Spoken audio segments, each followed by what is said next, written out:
Good morning, good afternoon and good evening प्यारे बच्चों। Mahindra commerce classes में आपका एक बार फिर से स्वागत है। दोस्तों, जैसा कि आप सभी को पता है, अपन डायरेक्ट टैक्सेशन पढ़ रहे थे और डायरेक्ट टैक्सेशन में एक टॉपिक अपन ने स्टार्ट किया था लास्ट क्लास में और उसका नाम था आपका income from salary. It means आपके इनकम फ्रॉम सैलरी की एक क्लास ऑलरेडी कंप्लीट हो चुकी है। नेक्स्ट क्लास में आप सभी का बहुत बहुत स्वागत है। दोस्तों, आज की क्लास में अपने एक न्यू टॉपिक स्टार्ट करना है और आपके टॉपिक का नाम है ग्रेचुइटी। क्या पढ़ने वाले अपन? ग्रेचुइटी। सर, लास्ट क्लास में मैंने क्या डिस्कस किया था बेटा? लास्ट क्लास में अपन ने पढ़ा था कि सर हमारी इनकम सैलरी में कब टैक्सेबल होगी। सैलरी में हम किस किस को इंक्लूड करते हैं? सैलरी का गोल्डन रूल क्या बोलता है? कॉन्ट्रैक्ट ऑफ सर्विस क्या होता है? कॉन्ट्रैक्ट फॉर सर्विस क्या होता है ना? डीएनएस अलाउंस क्या होता है? और डीएनएस अलाउंस में मैंने आपको बताया कि डी आपके टू टाइप्स के होते हैं, तो D in terms, D not in terms, है ना। उसके अलावा सर जो एमपी एमएलए वगैरह को आपको जो सैलरी मिलती है, क्या वो सैलरी में टैक्सेबल होती है नहीं होती है? उसके बाद अपन सैलरी अगर सरेंडर कर देता है तो वो टैक्सेबल होगी या नहीं होगी? सर, आप अपनी सैलरी सरेंडर कर देते हो सेंट्रल गवर्नमेंट को तो वो टैक्सेबल होगी नहीं होगी? बोनस, कमीशन, ये सब सारी चीजें अपन ने लास्ट क्लास में डिस्कस किया था। क्लियर है? आप इस क्लास को देख रहे हैं तो इससे पहले एक क्लास आपकी ऑलरेडी कंप्लीट हो चुकी है इनकम फ्रॉम सैलरी की पार्ट 1 के नाम से। उस क्लास को आप कंप्लीट देखें और उसके बाद इस क्लास को आप कंटिन्यू करें। क्लियर है? तो आज की क्लास में अपने क्या करना है, क्या पढ़ना है अपने को? ग्रेचुइटी। क्या पढ़ने वाले अपन? ग्रेचुइटी। सर, ग्रेचुइटी होता क्या है बच्चों? ग्रेचुइटी एक रिटायरमेंट बेनिफिट है। एक एम्प्लॉय जब रिटायर्ड होता है तो उसको एक अमाउंट मिलता है, 20 लाख, 30 लाख, 40 लाख, 50 लाख रुपए, उसको बोलते हैं अपन ग्रेचुइटी। आपने अपने आसपास देखा होगा, अगर कोई एम्प्लॉय रिटायर्ड होता है तो उसको एक सम अमाउंट मिलता है, 40 लाख और 50 लाख। अपने जो सर्विस कंप्लीट करता है ना पूरे साल, जब तक जितना साल वो जॉब में रहता है, जो सर्विस कंप्लीट करता है उसके बाद एक उसको एक अमाउंट मिलता है, उसको बोलते हैं अपन ग्रेचुइटी। क्लियर है क्या? लेकिन सर आप हमें एक चीज बता दें कि सर हमारे को जो ग्रेचुइटी रिसीव होती है, मानो आपको 8 लाख रुपए, 10 लाख रुपए, 12 लाख, 15 लाख आपको ग्रेचुइटी रिसीव हुआ, तो सर ये जो 15 लाख हमें ग्रेचुइटी रिसीव हुई है, इसमें से कितने एग्जेम्प्ट और कितनी टैक्सेबल है? क्लियर है क्या? तो आज ये अपन डिस्कस करते हैं कितना एग्जेम्प्ट अमाउंट कैसे कैलकुलेट करते हैं, टैक्सेबल अमाउंट कितना होता है, सारी चीजें अपन अभी डिस्कस करने वाले। तो करें स्टार्ट। तो आज ये बच्चों, आज हम पढ़ने वाले हैं ग्रेचुइटी। ग्रेचुइटी आ जाइए आगे। ग्रेचुइटी आपका, एक मिनट में हाइलाइटर देख लेता हूँ। ओके, ऑल ओके, ठीक है।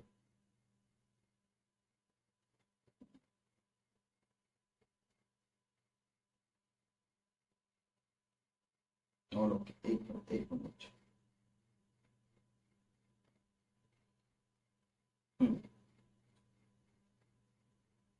चलो सर, क्या पढ़ने जा रहे हैं सर हम?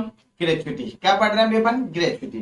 तो ग्रेचुइटी मैंने आपको बताया बच्चों, ग्रेचुइटी जो आपको रिसीव होती है ना, वो टू टाइप्स से हो सकती है। एक तो हो सकती है आपको during the employment. It means जब आप जॉब कर रहे हैं उस टाइम अगर आपको ग्रेचुइटी का पैसा रिसीव हो जाता है तो उसको बोलते हैं ड्यूरिंग द एम्प्लॉयमेंट। जब आप नौकरी कर रहे हैं उस टाइम आपको ग्रेचुइटी मिल जाती है।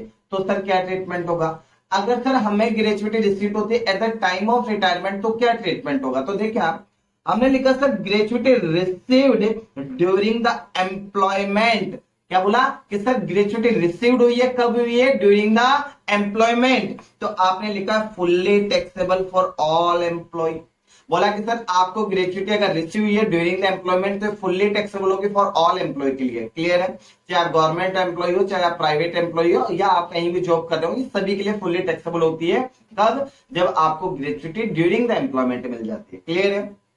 बट सर ग्रेचुइटी रिसीव्ड हुई है मानो आपको at the time of retirement of employ, यानी कि आपके एम्प्लॉय का जब रिटायरमेंट हुआ है, अगर उस टाइम आपको ग्रेचुइटी रिसीव्ड हुई है तो बच्चों उस टाइम एक सेक्शन लग जाती है, सेक्शन 10 क्लॉज 10। और फिर अपन इसको टू पार्ट्स में डिवाइड करते हैं, या तो सर वो गवर्नमेंट एम्प्लॉय होगा या फिर सर अदर एम्प्लॉय होगा। बेटा अगर गवर्नमेंट एम्प्लॉय है, इट मींस अगर कोई गवर्नमेंट एम्प्लॉय और गवर्नमेंट एम्प्लॉय को ग्रेचुइटी मिल रही है तो फुल्ली एग्जेम्प्ट होती है, उस पर कोई भी टैक्स नहीं लगता है। क्या बोला कि अगर गवर्नमेंट एम्प्लॉय को कोई ग्रेचुइटी रिसीव हो रही है, चाहे वो कितना भी अमाउंट रिसीव हो रहा है, वो फुल्ली टैक्स फ्री होता है, उस पर कोई भी टैक्स नहीं लगता है। लेकिन सर फिर अदर एम्प्लॉय के केस में क्या करेंगे? बेटा अदर एम्प्लॉय के केस में उसको टू पार्ट्स में डिवाइड करेंगे, या तो पोगा एम्प्लॉय होगा या फिर नॉन पोगा एम्प्लॉय होगा। सर पोगा एम्प्लॉय कौन होता है, नॉन पोगा एम्प्लॉय कौन सा होता है? बेटा ऐसा एम्प्लॉय जो कि ग्रेचुइटी पेमेंट एक्ट 1972 में कवर्ड होता है उसको बोलता है अपन पोगा एम्प्लॉय।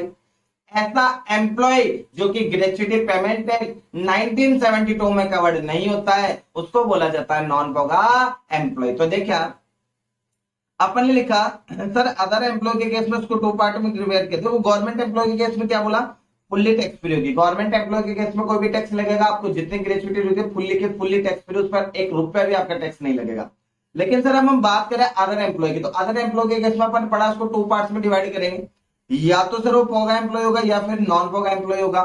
सर हम पोगा एम्प्लॉय किसे बोले और नॉन पोगा किसे बोले, तो पोगा एम्प्लॉय पर अपन लिखा employ covered by payment of gratuity act 1972 कि सर अगर एम्प्लॉय कवर्ड हो रहा है ग्रेच्युटी पेमेंट एक्ट 1972 में तो उसको क्या बोला जाएगा, पोगा एम्प्लॉय।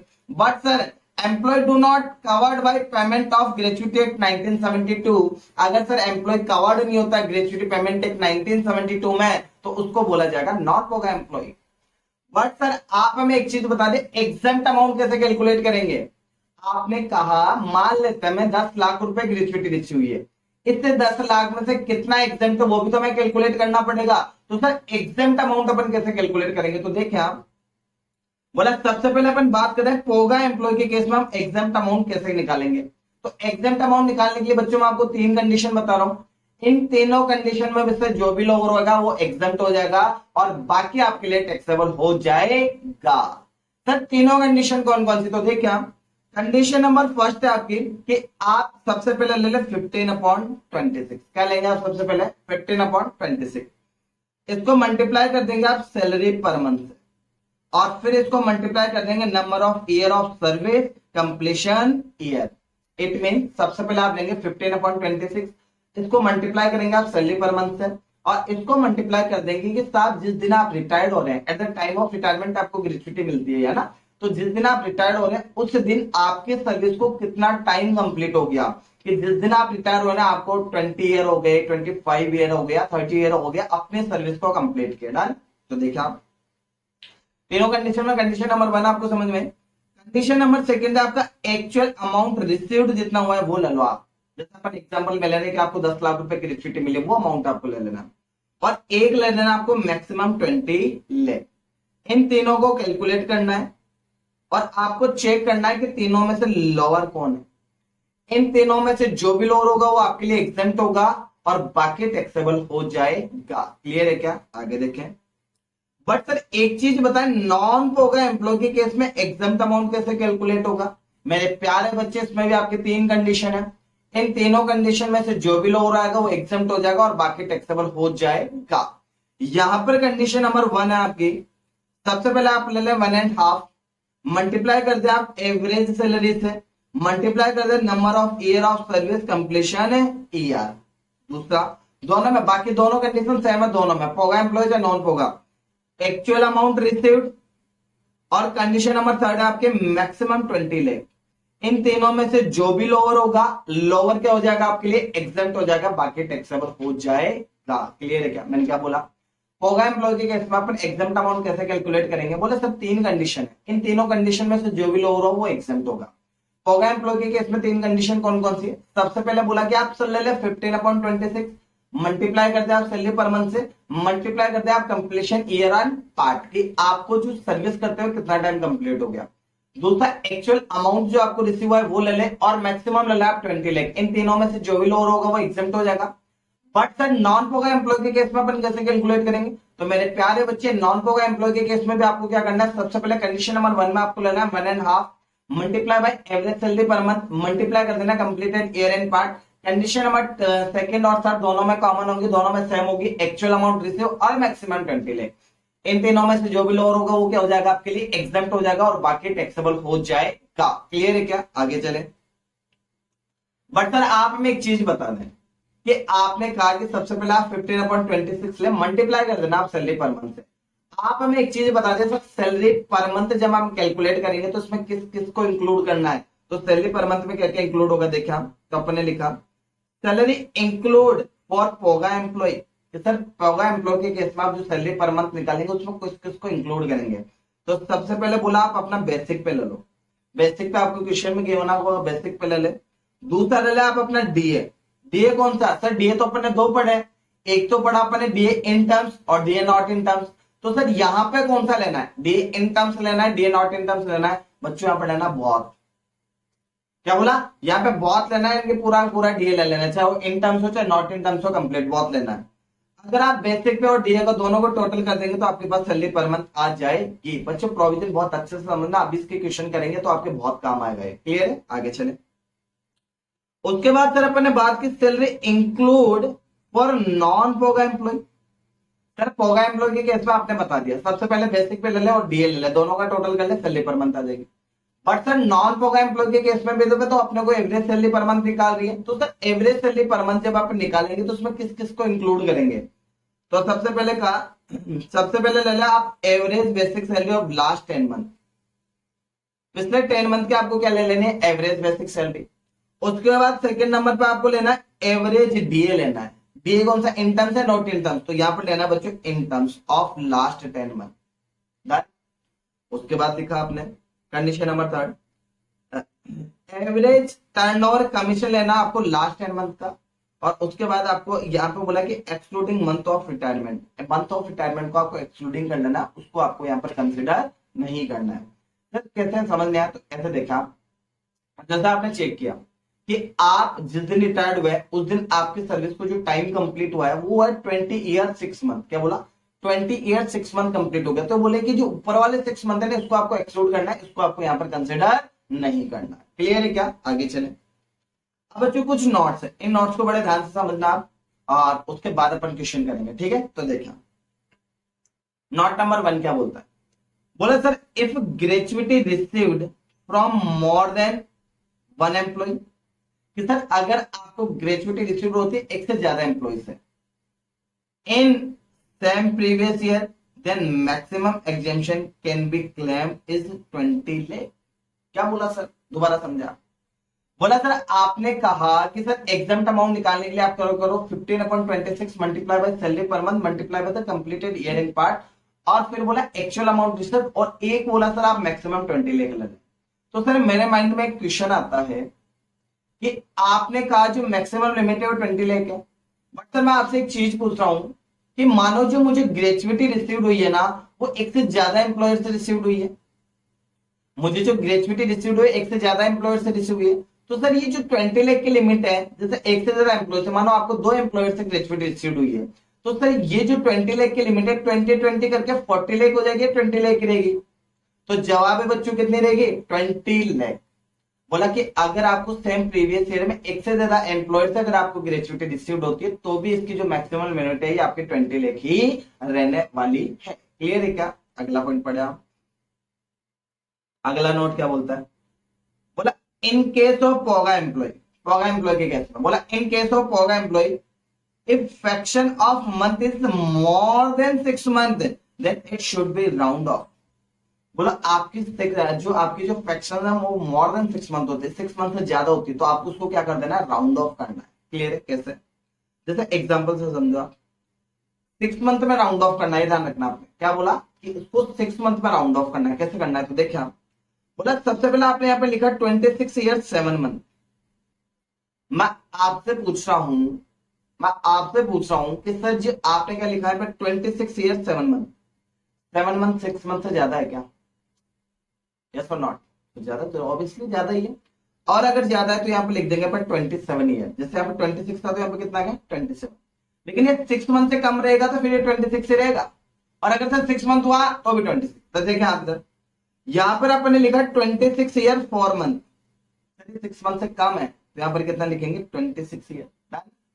इधर बोला सर 26 ईयर एंड 6 मंथ और 1 डेज, बट 1 डेज पर अगर ऊपर हो जाता है तो भी अपन कितना लेंगे 27 ईयर। क्लियर है क्या, याद रख समझ। ये केवल पोगा एम्प्लॉय के केस में होगा, क्योंकि नॉन पोगा एम्प्लॉय के केस में आपने अभी भी पढ़ा कि फ्रैक्शन को आपको इग्नोर कर देना है, पढ़ा था ना ऊपर। तो नॉन पोगा एम्प्लॉय के केस में आपने क्या पढ़ा कि सर आपने अगर आपको फ्रैक्शन मोर देन 6 मंथ गिवन है तो आपको उसको राउंड ऑफ कर देना है 6 मंथ में। क्लियर है, चले आगे बढ़ा, अगला पॉइंट पढ़े आप। In case of non POGA employ, in case of non POGA employ fraction of month is ignore. बोला सर नॉन पोगा एम्प्लॉय के केस में आपको फ्रैक्शन को क्या कर देना है, इग्नोर कर देना है। जैसे कि एग्जांपल देखा, यहाँ पे लिखा 26 ईयर 7 मंथ, तो बोला मंथ को आपको क्या कर देना है, इग्नोर कर देना है। तो ईयर कितना बचा था अपने पास, 26 ईयर। डन। यहाँ पे लिखा सर 26 ईयर फॉर मंथ, क्या बोला, मंथ को इग्नोर करना, कितना मंथ बता, 26 ईयर। बोला यहाँ बोला सर 26 ईयर 6 मंथ और 1 डे, तो भी कितना लेना है, 26 ईयर ही लेना है। इसने बोला कि मंथ को आपको इग्नोर कर देना है, जबकि पोगा एम्प्लॉय के केस में आपको क्या करना है, उसको राउंड ऑफ करना है 6 मंथ में, और नॉन पोगा एम्प्लॉय के केस में उसको इग्नोर कर देना है। क्लियर है क्या, चले आगे। चले बच्चों, आपको प्रोविजन समझ में आएगा? अगर आपको प्रोविजन समझ में आया हो तो मैं आपको क्वेश्चन स्टार्ट करवाता हूँ। चलो एक बार मैं प्रोविजन को क्विकली रिवाइज करता हूँ पूरा, तो आपको समझ में आ जाएगा। क्लियर है, बड़े ध्यान से समझना, 1 मिनट में रिवाइज करेंगे, पर सामने देखे आप देखे दो। सर अपन पढ़ रहे थे ग्रेचुइटी। ग्रेचुइटी सर अपने को 2 टाइप से रिसीव हो सकते हैं। एक तो आपको ग्रेचुइटी मिलती है ड्यूरिंग द एम्प्लॉयमेंट। अगर आपको ग्रेचुइटी रिसीव होती है ड्यूरिंग द एम्प्लॉयमेंट, अगर आपको ग्रेचुइटी ड्यूरिंग द एम्प्लॉयमेंट मिलती है तो टैक्सेबल होगी for all employ. But sir आपको जो ग्रेचुइटी रिसीव होती है वो होती है आपको at the time of retirement, आप जब रिटायर हो रहे उस टाइम अगर सर ग्रेचुइटी रिसीव होती तो क्या होगा, तो मैंने आपको बताया वहां पर एक सेक्शन लग जाएगी, सेक्शन 10 क्लॉज 10। और ये सेक्शन बोलते हैं इसको 2 पार्ट में डिवाइड करो, या तो आप गवर्नमेंट एम्प्लॉय होंगे या फिर आप अदर एम्प्लॉय होंगे। अगर आप गवर्नमेंट एम्प्लॉय थे तो टैक्स फ्री होती है फॉर ऑल एम्प्लॉय। अगर आप गवर्नमेंट एम्प्लॉय ये टैक्स फ्री होगी, इसमें कोई भी टैक्स लगेगा अगर आप गवर्नमेंट एम्प्लॉय। बट सर अगर आप अदर एम्प्लॉय तो उसको 2 पार्ट में डिवाइड करो, या तो पोगा एम्प्लॉय या नॉन पोगा एम्प्लॉय। सर आप हमें एक चीज बता दें, पोगा एम्प्लॉय किसे बोलेंगे और नॉन पोगा एम्प्लॉय किसे बोलेंगे? तो मेरे प्यारे बच्चे, पोगा एम्प्लॉय कौन किसको बोलते हैं? ऐसा एम्प्लॉय जो कि ग्रेचुइटी पेमेंट एक्ट 1972 में कवर्ड होता है उसको बोलेंगे अपन पोगा एम्प्लॉय। ऐसा एम्प्लॉय जो कि ग्रेचुइटी पेमेंट एक्ट 1972 में कवर्ड नहीं होता उसको बोलते हैं नॉन पोगा एम्प्लॉय। डन। लेकिन सर आप हमें एक चीज बता दें, एग्जाम्प्ट अमाउंट कैसे कैलकुलेट करेंगे? तो एग्जाम्प्ट अमाउंट के लिए अपने बोला कि आपकी 3 कंडीशन बोली, इन तीनों में से जो भी हो रहेगा वो एग्जाम्प्ट हो जाएगा, बाकी टैक्सेबल हो जाएगा। कंडीशन नंबर 1, सबसे पहले बात करें अपन पोगा एम्प्लॉय के केस में सर एग्जाम्प्ट अमाउंट कैसे कैलकुलेट करेंगे? तो 3 कंडीशन। कंडीशन नंबर 1 आप सबसे पहले ले ला 15/26 multiply by salary per month multiply by the completed year in part. Condition number 2 अपन ने पढ़ा कि आप ले ले सर एक्चुअल अमाउंट रिसीव, जितना अमाउंट आपको रिसीव हुआ है वो ले ले, और एक ले ले आप मैक्सिमम 20 लाख। इन तीनों में से जो भी लोअर होगा वो क्या हो जाएगा, आपका एग्जाम्प्ट हो जाएगा, बाकी आपके लिए टैक्सेबल हो जाएगा। लेकिन सर एक चीज बता, हम एग्जाम्प्ट अमाउंट कैलकुलेट करना चाहता है नॉन पोगा एम्प्लॉय के केस में। तो सर नॉन पोगा एम्प्लॉय के केस में एग्जाम्प्ट अमाउंट कैसे कैलकुलेट होगा? तो मेरे प्यारे बच्चे, नॉन पोगा एम्प्लॉय के केस में एग्जाम्प्ट अमाउंट कैलकुलेट करने के लिए आपको क्या करना है, 3 कंडीशन है, तीनों में से जो भी लोअर आएगा वो एग्जाम्प्ट हो जाएगा। कंडीशन नंबर 1, और कंडीशन नंबर 1 आपका सबसे पहले आप ले ले 1.5 multiply by the average salary per month multiply by the completed year and part. और कंडीशन नंबर 2 आपको लेना है एक्चुअल अमाउंट रिसीव, और कंडीशन नंबर 3 है आपकी मैक्सिमम 20 लाख। इन तीनों में से जो भी लोअर होगा वो एग्जाम्प्ट हो जाएगा, बाकी टैक्सेबल होगा। उसके बाद पढ़े बच्चों अपन ने 3 नॉट। क्या पढ़े अपन ने? 3 नॉट। नॉट नंबर 1 आपको बोला कि सर एक चीज बताया, आपने कहा कि जो आपको मैक्सिमम लेना है 20 लाख लेना है। बट सर एक चीज बताओ कि जब हम जॉब करते थे, एक मोर देन 1 एम्प्लॉयर के पास अपन जॉब करते थे, एक से ज्यादा हमारे सेट जीते, तो सर हमारी जो ये 20 लाख की लिमिट है क्या 40 लाख हो जाएगी, 20 लाख रहेगी? जवाब है 20 लाख रहेगी। क्लियर है। दूसरा अपन ने बोला कि अगर आपको फ्रैक्शंस वगैरह गिवन है तो उसको राउंड ऑफ कर देना है 6 मंथ में पोगा एम्प्लॉय के केस में। लेकिन सर नॉन पोगा एम्प्लॉय के केस में आपको मंथ को क्या कर देना है, इग्नोर कर देना है। लेकिन सर लेकिन सर एक चीज, सैलरी पर मंथ कैसे कैलकुलेट करेंगे? तो बच्चे पोगा एम्प्लॉय के केस में सैलरी पर मंथ आप कैसे कैलकुलेट करेंगे? बोले सर आप सबसे पहले बेसिक पे ले ले और डीए ले ले। डीए कौन सा, इनकम से नॉट इनकम? नहीं सर डीए बहुत बेसिक पे और डीए का दोनों का अगर टोटल करेंगे तो आपकी सैलरी पर मंथ आपके पास आ जाएगी। क्लियर है क्या? आ जाइए बच्चों, स्टार्ट करते हैं अपन इसके प्रैक्टिकल क्वेश्चन। क्वेश्चन सर कहां से सोल्व करेंगे? क्वेश्चन लेंगे बच्चों आपके सीएमए इंटर स्टडी नोट से। क्वेश्चन कहां से सोल्व करने वाले अपन? स्टडी नोट से। तो कल स्टार्ट, आ जाइए क्वेश्चन पर चलते हैं और क्वेश्चन अपने स्टार्ट करते हैं। आई होप आपको प्रोविजन पूरा समझ में आया होगा बच्चों। अगर आपको प्रोविजन क्लियर नहीं हुआ तो एक बार आप इसको और चेक कर लीजिए, क्योंकि मैं जो क्वेश्चन करा रहा हूं आपको, जो क्वेश्चन मैं आपको सोल्व कराऊंगा, ये पूरा प्रोविजन उन क्वेश्चन पर बेस्ड है और आपको भी चीज क्लियर होगी। तो देखिए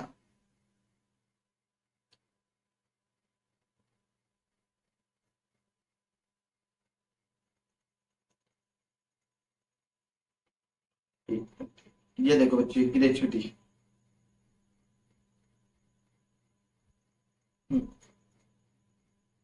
इलस्ट्रेशन नंबर 2 है। आ जाइए स्टार्ट करते हैं।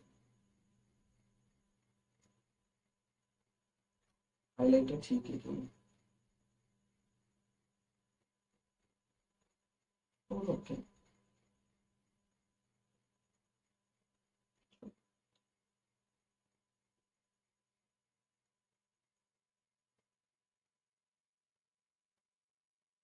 सुने साहब, सबसे पहले आप अपने स्टडी नोट आप भी अपने साथ लेकर बैठे और एक पेन और कॉपी आप अपने साथ रखें, जिससे आपको क्वेश्चन क्लियरली क्लियर हो जाए।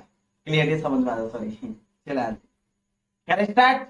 चला, सबसे पहले आपने क्वेश्चन पढ़े इलस्ट्रेशन नंबर 2, और इलस्ट्रेशन नंबर 2 क्या बोलता है?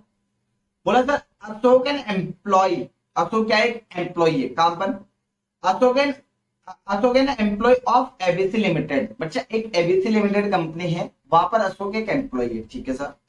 बोला रिसीव 8,05,000 एज ग्रेजुइटी, आपको जो अशोक है, अशोक को ग्रेजुइटी कितना मिल रहा है? 8,05,000, ठीक है सर।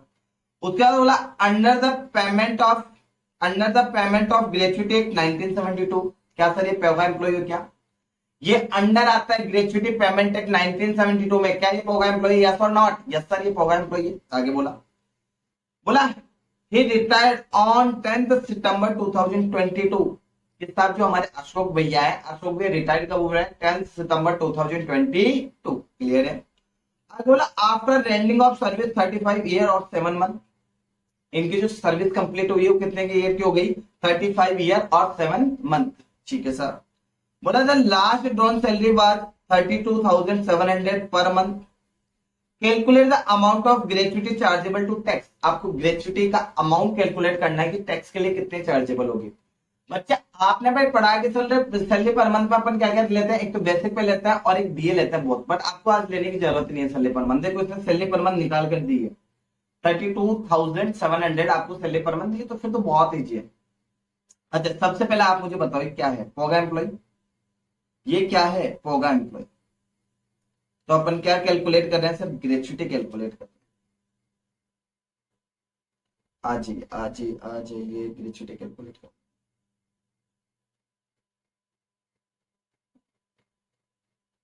ठीक है और ओके। तो सबसे पहले बात करें सर हम इलस्ट्रेशन नंबर 2 की, क्या पढ़ने जा रहे हैं? पर इलस्ट्रेशन नंबर 2 करें स्टार्ट। चलो पेन थोड़ा छोटा, अभी ठीक है।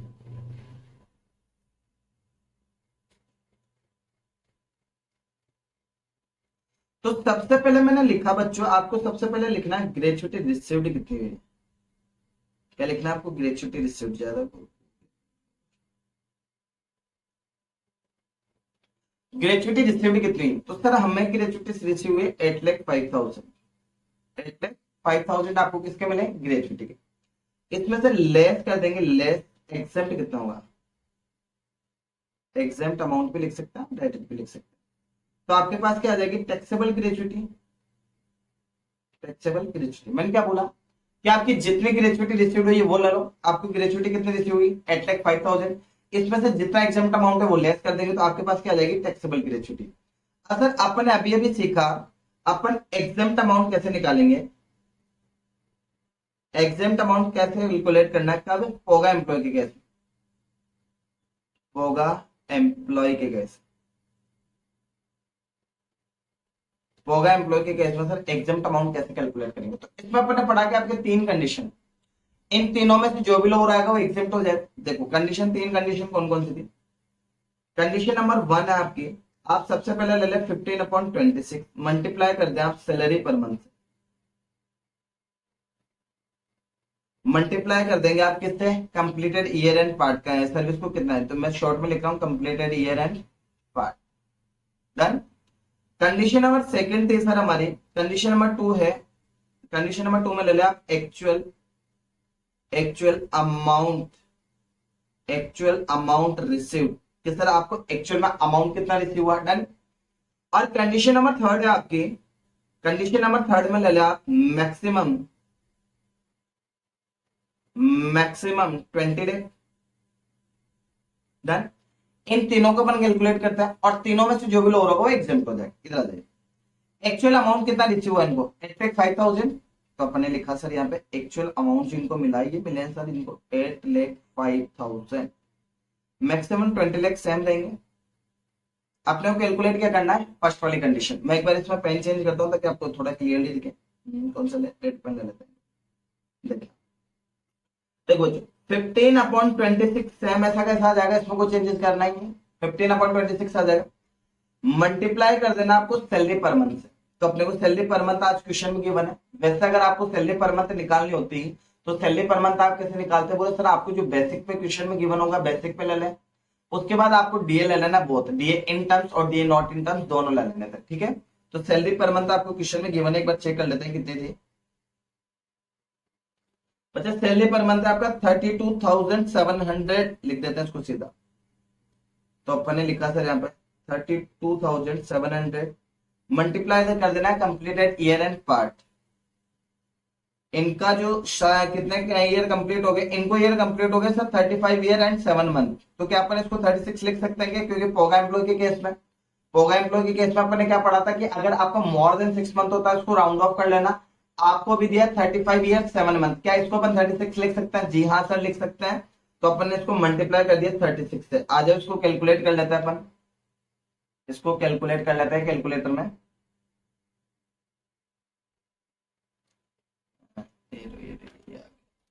कितना है 15/26 multiply by the 32,700 multiply by the 36। तो मेरे प्यारे बच्चों यार आपका 6,79,153 या हाँ 154 भी लिख सकते हैं 154, ठीक है। कितना कैलकुलेट करा तो कितना आपका 6,79,154। इन तीनों में से क्या सिलेक्ट करना अपने को? लोअर। क्या सिलेक्ट करना है? लोअर। इन तीनों में से लोअर कौन है सर? ये 6,79,154। चेक कर पा रहे ना आप? एक है आपके पास 20 लाख, एक है आपके 8,05,000, एक है 6,79,154। इन तीनों में से लोअर कौन है? तो सर तीनों में से लोअर है 6,79,154। आ जाइए, तो अपने एग्जाम अमाउंट में लिखा 6,79,154। तो आप मुझे बताएं टैक्सेबल अमाउंट कितना आएगा, लेस करके बताएं फटाफट। टैक्सेबल अमाउंट कितना आएगा? तो अपन ने लिखा 8,05,000 माइनस कर देंगे सर इसका 6,79,154। तो यह आ रहा है सर हमारा 1,25,000, 1,25,846, 1,25,846, 1,25,846 हिंदी वाले, इंग्लिश वाले सुने 1,25,846। डन। ये आपका फाइनल आंसर है। उसने आपसे पूछा था कि आपकी टैक्सेबल ग्रेच्युटी कितनी होगी, तो टैक्सेबल ग्रेच्युटी कितनी आएगी आपके 1,25,846 आ जाएगी। मैं आपको आंसर भी मैच करवा देता हूँ। आ रहा है बच्चों? लास्ट में आंसर मैच करो 1,25,846 आ रहा है सबका? क्लियर है? आज ये पर अगले क्वेश्चन पे चलते हैं। Illustration number 3। इलस्ट्रेशन 3 भी आपकी ग्रेच्युटी पे डिपेंड है, ग्रेच्युटी का ही है। तो देखिए यहाँ पे बोल रहा है, बोला मिस्टर ओल्डमैन, पुराना आदमी क्या बोला?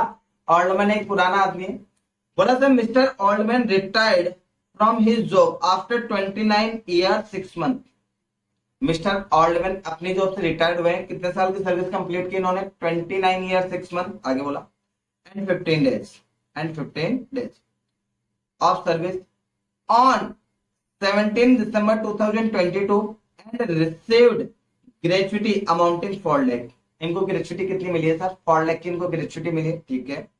अब बोला his salary eight the time of retirement was basic 6,000 per month.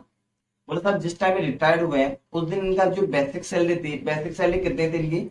6,000 per month. Clear है? आगे चले। आगे बोला sir DNS allowance 1,200 per month. DNS allowance कितना था? 1,200 पर मंथ। सर ये तो ना तो इन टर्म्स है not in terms. Question complete होना था, उसके बाद सारी चीजें डिस्कस करेंगे। क्लियर? आगे आगे बोला सर आपको हाउस रेंट अलाउंस दिया 2,000। बोला कमीशन ऑन टर्नओवर बोला 1%। कमीशन ऑन प्रॉफिट है आपका 5,000। अच्छा कमीशन ऑन प्रॉफिट 5,000। बोला ही गॉट, आगे चलते हैं।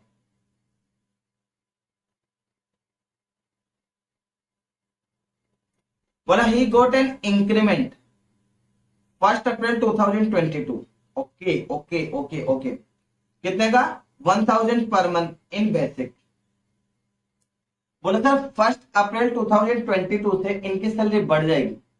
कितनी बढ़ जाएगी? 1,000। इट मीन आपकी अभी सैलरी जो बेसिक पे गिवन है वो 6,000 पर मंथ है। अगर इनकी सैलरी 1,000 पर मंथ बढ़ी हुई है अभी, इंक्रीमेंट के साथ है, वो जो आपको 6,000 दिया हुआ है बेसिक पे वो आपका इंक्रीमेंट के साथ है। तो सर अभी सैलरी उसकी कितनी है? 6,000 है। यानी कि 1 अप्रैल से पहले इनकी सैलरी कितनी थी? 5,000। मैंने क्या बोला कि अभी जो आपको बेसिक पे बताया वो कितना बताया? 6,000 per month. Sir 6,000 per month अभी इन प्रेजेंट जिस दिन रिटायर्ड हो रहा है उस दिन इनका बेसिक पे कितना है 6,000 पर मंथ। इन्होंने इनकी सैलरी में इंक्रीमेंट आया था सर कब से 1 अप्रैल 2022 से। 1 अप्रैल 2022 से इनकी सैलरी में इंक्रीमेंट आया था 1,000 का और इनकी सैलरी कितनी हो गई थी 6,000। इट मीन्स 1 अप्रैल से पहले इनकी सैलरी कितनी थी 5,000, तभी तो इंक्रीमेंट के साथ 6,000 हो गई। ठीक है सर आगे चलो। बोला turnover achieve by Aditi 1 lakh per month. इनका टर्नओवर कितना है 1 लाख। ठीक है sir. Calculate his taxable gratuity if कुछ कंडीशन है। कंडीशन नंबर 1 सुने। बोला ए बोला गवर्नमेंट एम्प्लॉय तो कैसा है आपको टैक्सेबल ग्रेजुटी कैलकुलेट करना। बोला सर जो मिस्टर ऑल्डमैन है अगर एक गवर्नमेंट एम्प्लॉय है तो आपको ग्रेजुटी कैलकुलेट करके दिखाना। बी बोला बी अगर मिस्टर ऑल्डमैन नॉन गवर्नमेंट एम्प्लॉय है और covered by the gratuity payment act 1972 और एक ग्रेजुटी पेमेंट एक्ट 1972 में कवर्ड होते हैं। नॉन गवर्नमेंट यानी कि अदर एम्प्लॉय यानी कि पोगा एम्प्लॉय है। पोगा एम्प्लॉय के केस में आपको टैक्सेबल ग्रेजुटी निकाल के दिखानी। दूसरा बोला non government employ not covered by the gratuity payment act 1972। It means 3 चीजें पूछी। इधर देखो आपको शॉर्ट में बताता हूँ 3 चीजें पूछी आपसे। क्या क्या पूछी कि बोला मिस्टर ऑल्डमैन अगर गवर्नमेंट एम्प्लॉय है तो आपको कैलकुलेट करके बताना है कि टैक्सेबल ग्रेजुटी कितनी होगी।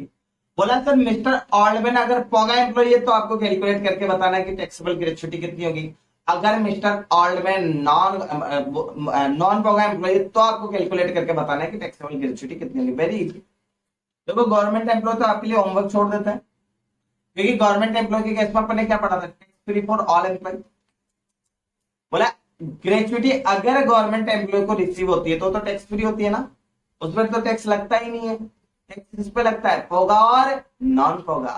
तो करें स्टार्ट। तो सबसे पहले अपन पढ़ रहे हैं non POGA non government employ यानी कि पोगा एम्प्लॉय के केस में ग्रेजुटी कैसे कैलकुलेट होगी। तो आ जाइए ये आ जाइए अपना पेज आ गया। अब कर रहे हैं सर हम इलस्ट्रेशन नंबर 3। इलस्ट्रेशन में 3 इतना एक बार चेक कर लेता हूँ। इलस्ट्रेशन नंबर मेरे पास बुक है बच्चों, आप भी बुक को साथ में रखें। जी जी जी जी। अच्छा गवर्नमेंट एम्प्लॉय के केस में निकाल के दिखा देता हूँ। चलो मैं तीनों सोल्व करता हूँ। सबसे पहले बात करें अपन एक की। मैंने लिखा गवर्नमेंट एम्प्लॉय।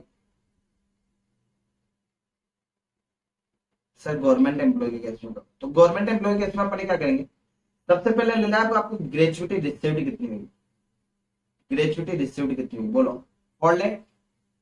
क्वेश्चन पढ़े आप एक बार आपको ग्रेजुटी रिसीव्ड कितनी हुई है 4 लाख। ठीक है सर। इसमें से लेस कर देते अपन लेस एग्जेम्प्ट अमाउंट और एग्जेम्प्ट अमाउंट कितना होगा यहाँ पे 4 लाख। तो टैक्सेबल कितना होगा तो अपन लिखे यहाँ पे टैक्सेबल ग्रेजुटी और टैक्सेबल ग्रेजुटी कितनी आ जाएगी अपनी नील। क्योंकि गवर्नमेंट एम्प्लॉय के केस में आपने क्या पढ़ा है कि फुल्ली एग्जेम्प्ट है। गवर्नमेंट एम्प्लॉय के केस में कोई भी टैक्स नहीं लगता है तो टैक्स कितना लगेगा आपके नहीं। क्लियर है। लेकिन सर अब बात करते हैं अपन पोगा एम्प्लॉय के केस में। एक मिनट पे चेंज करेंगे इसमें चल रहे हैं।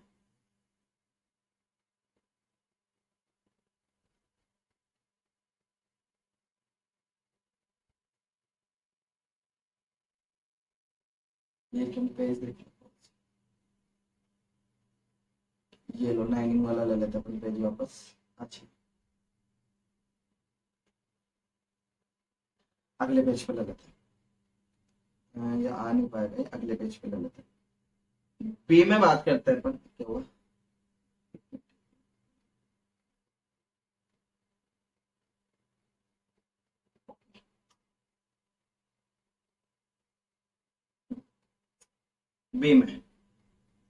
बी में बात करते हैं सर हम पोगा एम्प्लॉय के केस में।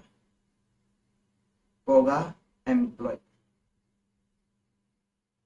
और सर पोगा एम्प्लॉय के केस में आपको ग्रेजुटी कैलकुलेट करके दिखानी है कैसे। तो इधर देखिए आप सबसे पहले आपने क्या बोला कि आपको जितनी ग्रेजुटी रिसीव्ड हुई है ना वो ले लो। आप एक चीज बताए ग्रेजुटी कितनी रिसीव हुई अपने को 4 लाख। इसमें से लेस कर देंगे सर लेस एग्जेम्प्ट अमाउंट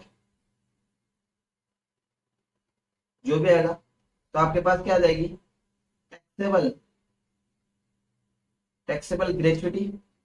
करें कैलकुलेट। एग्जेम्प्ट अमाउंट निकालने के लिए आपको क्या करना है एग्जेम्प्ट बोले सर एग्जाम्प्ट अमाउंट निकालने के लिए अपने 3 कंडीशन पढ़ी है, ठीक है। कंडीशन नंबर 1 आपने क्या पढ़ी कि सर आप सबसे पहले ले लो 15/26, अभी लास्ट क्वेश्चन में पढ़ी थी ये चीज अपन ने, सेम चीज 15/26 मल्टीप्लाई कर दो आप सर सैलरी पर मंथ से, सैलरी पर मंथ, और मल्टीप्लाई पर कर दे सर आप completed year and part. Done.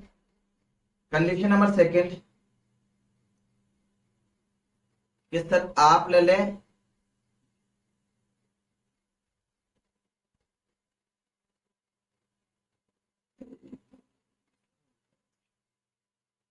Actual amount received, और कंडीशन नंबर थर्ड थी आप ले ले सर मैक्सिमम 20 लाख। डन। तो एक्चुअल अमाउंट हमें जो रिसीव हुआ है सर वो है 4 लाख, मैक्सिमम जो है सर वो है हमारा 20 लाख, और ये अपन कैलकुलेट कर लेते हैं ऊपर वाला, ये मैं पेन चेंज करता हूँ ताकि आपको चीजें क्लियर हो। 15/26 सेम ऐसा कैसा लिख दिया, कोई चेंज नहीं। मल्टीप्लाई करना आपको सैलरी पर मंथ। बच्चों आज आपको सैलरी पर मंथ क्वेश्चन में गिवन नहीं थी, आप चाहें तो एक बार अपना क्वेश्चन वापस चेक कर सकते हैं, आप चाहे तो अपना क्वेश्चन वापस चेक कर सकते हैं, आपको सैलरी पर मंथ क्वेश्चन में गिवन नहीं है कहीं कहीं। लास्ट क्वेश्चन जो था, लास्ट क्वेश्चन में आपको बता दिया था कि सर जिस दिन ये रिटायर्ड हुए हैं उस दिन इनकी जो सैलरी पर मंथ थी वो थी 32,700 थी या नहीं थी, लेकिन आज नहीं है, कोई दिक्कत नहीं सर, अपन निकाल लेते हैं आज। तो अपन सबसे पहले यहाँ कैलकुलेट कर लेते हैं सैलरी पर मंथ, क्या निकाल रहे अपन, सैलरी पर मंथ। और सैलरी पर मंथ करने के लिए अपन ने क्या सीखा कि सर सबसे पहले ले ले आप, सबसे पहले ले ले सर आप बेसिक पे, सबसे पहले क्या लेंगे आप बेसिक पे, और दूसरा ले ले सर आप डीए। डीए कौन सा होगा एम्प्लॉय के केस में सर, डीए बहुत, डीए कौन सा लेंगे, डीए बहुत, डीए इंटर्न। तो आपके पास क्या आ जाएगा सैलरी पर मंथ। आप मुझे बताएं बेसिक पे आपको क्वेश्चन में गिवन है क्या, चेक, बेसिक पे आपको क्वेश्चन में गिवन है क्या, मिला, बेसिक पे कितना है अपना, ये रहा सर, ये रहा बेसिक पे है बच्चों आपका 6,000 पर मंथ मिल रहा है, ये आपको दिया हुआ है eight the time of retirement, बस बेसिक पे 6,000 पर मंथ, और डीए कितना है 1,200 पर मंथ, दोनों का टोटल कर लेते हैं ना, आ जाओ आ जाओ आ जाओ आ जाओ। सर बेसिक पे अपने को गिवन है 6,000 पर मंथ, और आपका जो डीए है वो है सर हमारा 1,200, डीए कितना अपना 1,200। तो आप मुझे बताए दोनों का टोटल करेंगे तो अपना कितना आ रहा है 7,200, आ जाएगा 7,200, आगे चलो। तो अपने सैलरी पर मंथ में लिखा सर 7,200, मल्टीप्लाई कर देना है सर, चलो कोई बात नहीं। कंप्लीटेड ईयर एंड पार्ट, कितने साल इनकी सर्विस, कितने साल की इन्होंने सर सर्विस की है इन्होंने 29 ईयर 6 मंथ और 15 डेज, तो कितना लिखे हैं 30 ईयर, होगा एम्प्लॉय है ना, 6 मंथ में राउंड ऑफ करना था तो अपन ने लिखा है मल्टीप्लाई बाय 30, कैलकुलेट करें 15/26 multiply by the 7,200 multiply by the 30, यार है सर 1,24,615, हाँ 1,24,615, इन तीनों में से क्या सेलेक्ट करना है सर, लोअर, क्या सेलेक्ट करना है आपको, लोअर। 20 लाख 4 लाख और 1,24,615 में से लोअर कौन है, हिंदी में बोलता हूं 20 लाख 4 लाख 1,25,615 में से लोअर कौन है सर, 1,24,615, ये लोअर है ना, 1,24,615।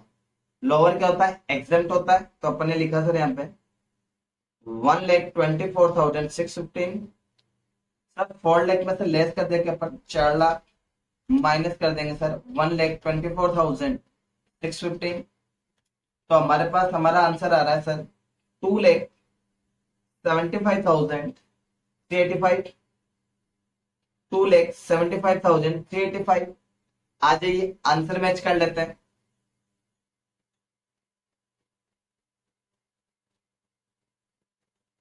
देखिए आप 2,75,385 क्लियर है। चलिए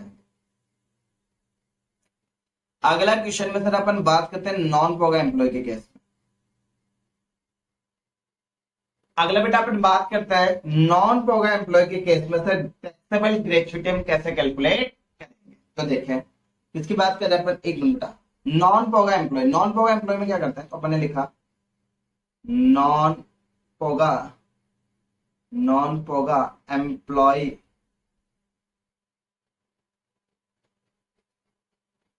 नॉन पोगा एम्प्लॉय के केस में क्या बोला कि सबसे पहले आप लिखो कि सर एक्चुअली ग्रेच्युटी रिसीव्ड कितनी हुई, और सर हमें ग्रेच्युटी रिसीव्ड हुई है 4 लाख, 4 लाख की थी ना। ओके लेस कर देंगे sir, less exempt amount, exempt amount, तो अपने पास आ जाएगी sir taxable, taxable gratuity. Done.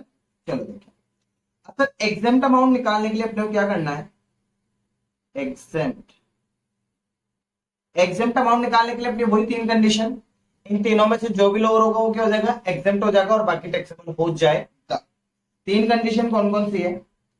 Condition number 1 आप सबसे पहले ले लें 1/2 मल्टीप्लाई कर दे आप average, average salary per month. Done. Multiply कर दे आप completed year, completed year and part, completed year and part. Clear है। उसके बाद कंडीशन नंबर 2 है आपकी actual, actual amount received, actual amount received, और कंडीशन नंबर 3 है आपकी मैक्सिमम, मैक्सिमम 20 लाख। इन तीनों से में से जो भी लोअर होगा एग्जाम्प्ट होगा, तो मैक्सिमम 20 लाख में तो वही 20 लाख, एक्चुअल अमाउंट जो आपको रिसीव हुआ है वो आपका 4 लाख। फर्स्ट वाला पॉइंट अपन कैलकुलेट कर लेते हैं। और फर्स्ट वाला पॉइंट कैसे कैलकुलेट करना, तो देखिए आप सबसे पहले ले लिया वही 1/2 multiply by the average salary per month. Average salary per month लेने से पहले मैं सबसे पहले ले लेता हूं कंप्लीटेड ईयर एंड पार्ट। और कंप्लीटेड ईयर एंड पार्ट में आपने बताया था बच्चों जो ऑल्डमैन है ये रिटायर्ड जब हुआ था तो उसको 29 ईयर कंप्लीट हो गया था सर्विस को, और नॉन पोगा एम्प्लॉय पढ़ रहे हैं। तो बेटा नॉन पोगा एम्प्लॉय के केस में अपन क्या करते हैं सर, मंथ को इग्नोर कर देना है। यहाँ पर नॉन पोगा एम्प्लॉय के केस में अपन क्या पढ़ा था, मंथ को इग्नोर कर देना है जो कि ऊपर हो। तो मल्टीप्लाई में यहाँ पर आएगा 29 ईयर। अब अपन निकाल लेते हैं एवरेज सैलरी पर मंथ। और sir average salary per month निकालने के लिए अपन ने क्या पढ़ा कि सबसे पहले आपको एवरेज बेसिक पे ले लेना है लास्ट 10 मंथ का, फिर एवरेज आपको डीए ले लेना है कब का, डीए इन टर्म्स वाला लास्ट 10 मंथ का। पढ़ा था क्या, तो इसको आपका एक वर्किंग बुक में वर्किंग नोट दिया हुआ है, मैं सेम वैसा ही दिखा देता हूं आपको, मैं भी बनाऊंगा, आपका टाइम खराब होगा और कुछ भी नहीं है। तो देखिए सबसे पहले आपको क्या ले लेना है बेसिक पे, फिर आपको क्या ले लेना है डीए, डीए कौन सा इनकम, फिर आपको क्या ले लेना है कमीशन। इन तीनों का अगर अपन टोटल करेंगे तो अपने पास क्या आ जाएगी टोटल सैलरी, फिर अपन इसका लास्ट 10 मंथ का निकाल लेंगे। क्लियर है। तो देखिए सबसे पहले इन्होंने कहा था कि सर आपको लास्ट 10 मंथ का रहना, जिस दिन रिटायर्ड हुए उससे लास्ट 10 मंथ। आप मुझे बताएं रिटायर्ड कब हुए, जो मिस्टर ऑल्डमैन है वो रिटायर्ड कब हुए थे, देख लेते हैं डेट पकड़ो एक बार, ये रिटायर्ड कब हुए थे। सर मिस्टर ऑल्डमैन रिटायर्ड हुए 17 दिसंबर 2022। कब रिटायर्ड हुए 17 दिसंबर 2022, 17 दिसंबर 2022 में मिस्टर ऑल्डमैन रिटायर्ड हो गए। तो इससे पहले वाले 10 मंथ लेना। 17 दिसंबर से पहले क्या आया होगा बोलो, नवंबर, नवंबर से पहले क्या आया होगा, इसमें दिखाता हूं मैं, देखो आपको वर्किंग नोट में देखो, दिसंबर में वो रिटायर्ड हो गए, उससे पहले वाले 10 मंथ लेने हैं। तो पहले दिसंबर से पहले नवंबर, नवंबर से पहले अक्टूबर, अक्टूबर से पहले सितंबर, सितंबर से पहले अगस्त, अगस्त से पहले जुलाई, जुलाई से पहले जून, और जून से पहले मई, मई से पहले अप्रैल, मार्च और फेब। आपको लास्ट 10 मंथ का एवरेज लेना था ना। आप मुझे एक चीज बताएं, फेब में इनका बेसिक सैलरी था 5000, फिर अप्रैल में इनकी सैलरी में 1000 का इंक्रीमेंट आया था, तो इनकी सैलरी 5000 से बढ़कर कितनी हो गई 6000, 6000, 6000, 6000 और 6000। डन। क्लियर। उसके बाद बोला सर डीए लेना आपको, डीए आपको क्वेश्चन में गिवन 1200, चेक करा है आपको, इधर आओ, ये रहा सर डीए 1200 पर मंथ, तो अपन ने लिखा सर डीए 1200।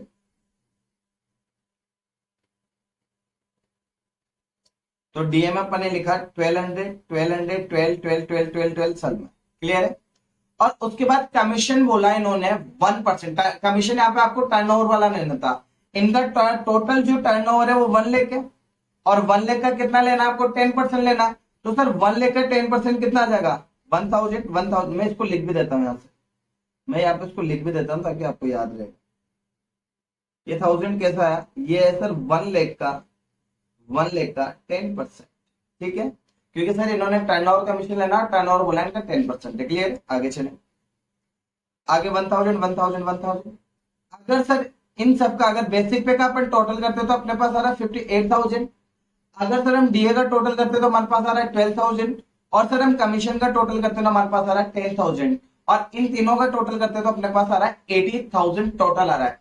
बट इन्होंने कहा आपको एवरेज लेना लास्ट 10 मंथ का, क्या लेना आपको एवरेज लेना है कब का, लास्ट 10 मंथ का। तो अपन इसको डिवाइड कर देंगे 10 से, 80,000 को डिवाइड करेंगे 10 से, तो अपने पास कितना जाएगा 8,000, यानी कि आपके पास जो सैलरी पर मंथ है वो कितनी आ गई 8,000। तो अपन ने लिखा salary, average salary per month कितनी आ गई सर अपने पास 8,000। आ जाइए कैलकुलेट कर लेते हैं। तो अपन ने लिखा sir 1/2 multiply by 8,000 multiply by 29, तो अपने पास आ रहा है सर 1,16,000। कितना आ रहा 1,16,000।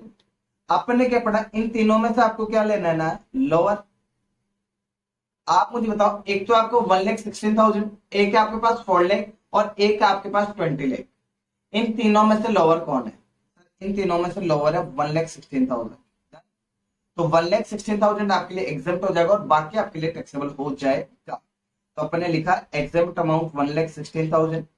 अगर सर हम लेस कर देते हैं 4 लाख, 4 लाख माइनस 1,16,000, आपके पास कितना आ जाएगा 2,84,000। आपका जो फाइनल आंसर है वो कितना आ जाएगा 2,84,000। बच्चों यहाँ तो कोई दिक्कत है, आ जाइए मैं आपको आंसर मैच करवा देता हूँ।